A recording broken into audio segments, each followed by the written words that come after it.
Hi, everyone, and welcome back to Rome. No, I have not been here for 2 months, but it does feel like that because I have spent generations to edit this video. But here we are. We're going to begin our day three today at the Trevi Fountain. We visited this together on day one in the evening with the lighting, but I really wanted to also see it in the morning, and the vibe was so peaceful and so nice. I loved it, and I think it's part of Roman life just to go and bump into some monument on your daily commute. Anyways, we then took the bus to see the monument of the trip, the Colosseum. It was amazing to see with my eyes. It's the reason I wanted to come to Rome for so many years. It was to see this beautiful piece of architecture. And the fact that there is like traffic around it and people are just like with it, that's just crazy to me. I would just sit for hours looking at it. And I'm not the only one who is all in for the hype of the Colosseum. You can see the crowds. We are in for the morning timing, and still there was a lot of people. But the lines were moving swiftly. There's a lot of people to manage the crowds, and I think they did a fantastic job because my experience was super smooth. And I would go there again when I visit Rome. I absolutely loved it. And what we did is we had general tickets, but we also had an extra layer on top of our tickets, and that was to see the attic or the level 3 of the Colosseum. From the website, from the official website, you can book underground tickets to see essentially where the gladiators were walking and the place beneath the main ground level, or you could take tickets to go to the attic. I'm going to be honest. I wanted to see where the gladiators were walking and see the engineering behind the different elevators, but we got in for the attic tickets, and I am not regretting that even one bit. The views were magnificent. There's no other way you could get these unobstructed views of everything inside the Colosseum. It is like a ring, right? So you can see when you're at the circumference, you can look inside and see everything. And because we were the first slot that got to see the attic on that day, I felt like the only person walking on that level. It was just surreal. I could walk anywhere, I could do anything. We had like half an hour at the top, and that was more than enough. You could do so much, and it was so much fun. Yeah, you can see how people are looking at us baffled. Like, how did you reach up there? Yeah, I booked the tickets well in advance. And trust me, there is a fight to book the tickets because the Colosseum IT servers are not the best. They do lag a lot. They need to be refreshed like 1,000 times in order to be able to get the official tickets. I know people say that they did guided tours. I did not do that. We had the Rick Steves audio guide, and I think that was more than sufficient because I was like an hour long, and nobody gives you the tour of the attic. Even if you get some sort of guided tour, you will not get the tour of the attic. So we thought that was more than sufficient to understand the history and more than that, absorb the views. I think the Colosseum, there's more history to see at like the ground level and where the artifacts and everything is. And from the top, from the attic, I just wanted to vibe with the views and be present and be just there, and feel so blessed to be able to take in these views. Now that I'm recording this video again and seeing it all over again, I'm like, how did I manage to do this? How did I manage to get these sort of views of Rome and the Colosseum? Amazing. So I highly recommend that you do this. It's like a private tour, but nobody's really talking to you. It's just you. You can see me. I'm happy. I'm running around. There's nobody looking at me. Yeah. And it's huge, okay? The Colosseum is huge. Back in the day, this monument could take in 70,000 people. It was built nearly 1,000 years ago. It was used to host all sort of different events from gladiator battles and wild animal hunts to mock naval battles when the arena floor was actually flooded. This is a very complex system of trapdoors and elevators, and it's huge. It's like an architectural and engineering marvel all mishmashed into one thing. Of course, when in ancient Rome, when you watch the gladiator games, the rich people, the senators and the king and the noble people, I guess, I don't know what you call them, would sit near the ground level, what I'm showing right now. They would be near the base level. And the poorer people, the women and the slaves, would be at the top. And now it's a different world. It's very difficult to get to the top. So yeah, times have changed. It's taken 1,000 years, but time has changed. After seeing the attic, we headed down to again join the general crowd in seeing the ground level of the Colosseum, not the underground, because that again needs different tickets. And there is no way that you can get both underground and attic. You have to make a choice.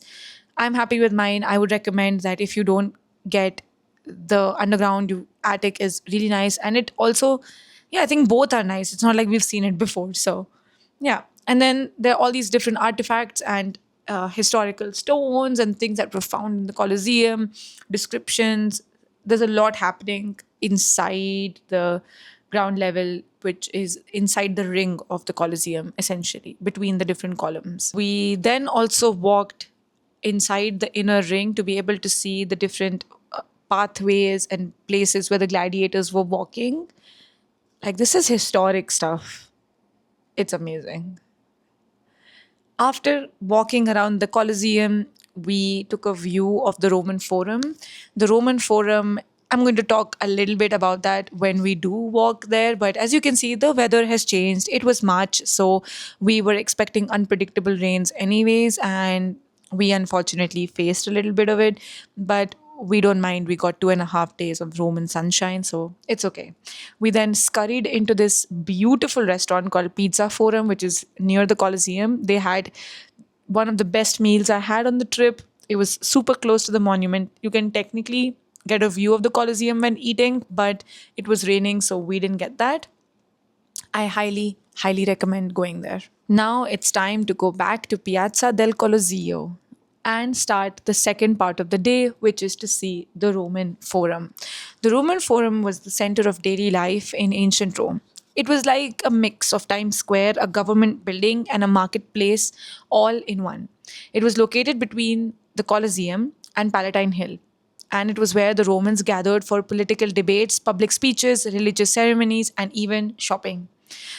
There are a lot of important buildings here that we saw, but because it was raining, I don't have footage of everything. But the most important buildings to see here were the Senate House, the Temple of Saturn, and the Ark of Septimius Severus. It reminded me of Harry Potter. I'm totally for it. Though this place is mostly in ruins, it gives us a glimpse of power and glory of ancient Rome. Walking through the forum now is like stepping back in time. I felt like I was walking the same path as Julius Caesar and Augustus. It's one of the most important archaeological sites in the world, and it has so much to see and take in. And oh my god, is it tiring? It is so tiring. And the rain wasn't helping us. To be honest, we were soaking wet by the end of it. But I think I want to go back here when the sun is shining nice and bright. We climbed up the hill to be able to get the view because I really, really wanted to see it all in one place. This is ancient civilization. I sometimes think, is this how our cities will look if we last another 1,000 years? Would people be thinking about what we did and how we lived? It's just something that gives me goosebumps just thinking about it. And the fact that these remains are still here and we have a piece of history standing with us today. That's amazing. As we take in the views of history, we walked out of this area and walked on the road, and we're passing even more ancient Roman ruins, which I don't have footage of, unfortunately, but they exist. And as we were battling the traffic and the metro construction that's happening in Rome, we came to this magnificent monument on our left just as we walked. This is the Victor Emmanuel II Monument, and it is one of the most eye catching landmarks of Rome. It was built to honor Victor Emmanuel II, who is the first king of a united Italy. It's a massive white marble structure that stands in Piazza Venezia, right in the heart of the city. It's just there. And it's got like 8 bus stops near it. Like, it's just in the middle of life. Do you see Rome? Like, it's like you're walking through history. All I need now is to walk in maybe like a nice gown and do my hair up. And yeah, just, I don't want to be associated with the 21st century. I feel like I'm back in 0 AD maybe. Anyways, snapping back to real life is me being a jewelry fanatic, and I have been looking everywhere to make a charm piece for myself. And Rome is known for its jewelry as well. There was just so much of jewelry everywhere, and I wanted to customize and make my own. And I came to this very nice shop which had so many options.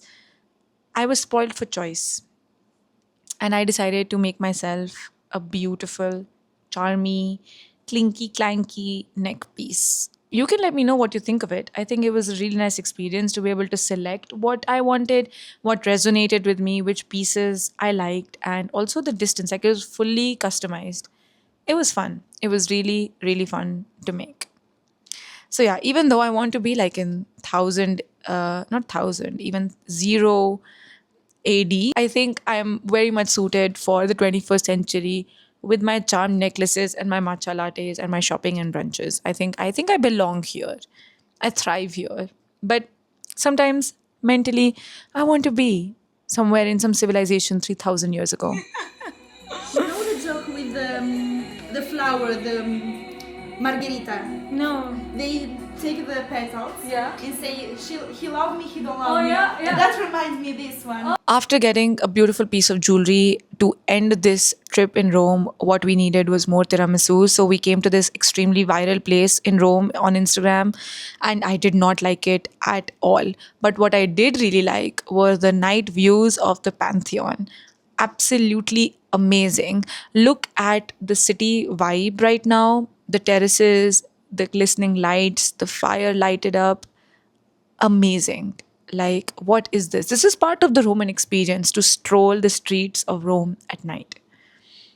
The fountains look nice, the water looks glistening, and I'm happy. I'm happy with the new piece of jewelry, all loaded up with some tiramisu, headed for more tiramisu, and this time it's from Pompeii, which is also another place which is highly recommended. And oh my god, I really liked this one more than the other one. And then, to mark the end of this trip, we came to this church. This was on our itinerary for day one, but because it was so far, we didn't walk all the way to it. But God wanted us to see this, so we were here. And with this, I'm going to end my Rome series. I hope you enjoyed it. And when you go to Rome, please use my guide if you want. I hope it helps you. Until then, stay happy and stay safe, and I'll see you in the next one.